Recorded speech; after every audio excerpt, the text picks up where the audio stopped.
আসসালামু আলাইকুম, আমি মোহাম্মদ শিহাব আলম খান।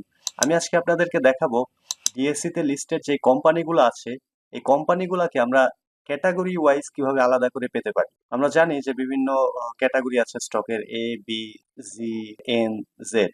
তো এই ক্যাটাগরি ওয়াইজ স্টক গুলো আলাদাভাবে পাওয়ার জন্য লিস্ট আকারে আমরা যদি DSEBD.org, ডিএসসির যে ওয়েবসাইট, সেখানে আসি এবং নিচের দিকে যদি আসি, নিচে আমরা দেখবো লেটেস্ট শেয়ার প্রাইস বাই এখানে ক্যাটাগরি। তো এইখানে যদি আমরা ক্লিক করি তাহলে দেখবো যে এখানে ডিফল্ট হিসাবে এই ক্যাটাগরি স্টকস গুলো এখানে দেয়া আছে। এছাড়াও A B G N Z এরকম আছে। তো এখানে এই ক্যাটাগরির আন্ডারে যদি আমরা নিচের দিকে আসি, তাহলে দেখবো যে 228টা কোম্পানি আছে বর্তমানে, আমি যেদিন ভিডিও রেকর্ড করতেছি।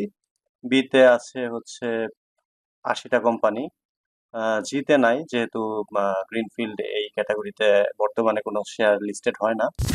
এনতে আছে হচ্ছে 4টা কোম্পানি এবং জেডে যদি আমরা দেখি এখানে আছে হচ্ছে 85টা কোম্পানি। তো এইভাবে আমরা খুব সহজেই ক্যাটাগরি ওয়াইজ স্টকস গুলা আলাদাভাবে পেতে পারি। তো এটা কিন্তু চেঞ্জ হতে থাকবে, বিভিন্ন সময় চেঞ্জ হতে থাকবে। সো লেটেস্ট পজিশন জানার জন্য অবশ্যই এভাবে ক্যাটাগরি ওয়াইজ যে কোম্পানি, এই লিস্টে এসে আমরা হচ্ছে যে ক্যাটাগরি ওয়াইজ স্টকস গুলা দেখতে পারি। তো এই ছিল আজকের ভিডিওটি যদি আপনাদের ভালো লেগে থাকে তাহলে লাইক এবং শেয়ার দিতে ভুলবেন না।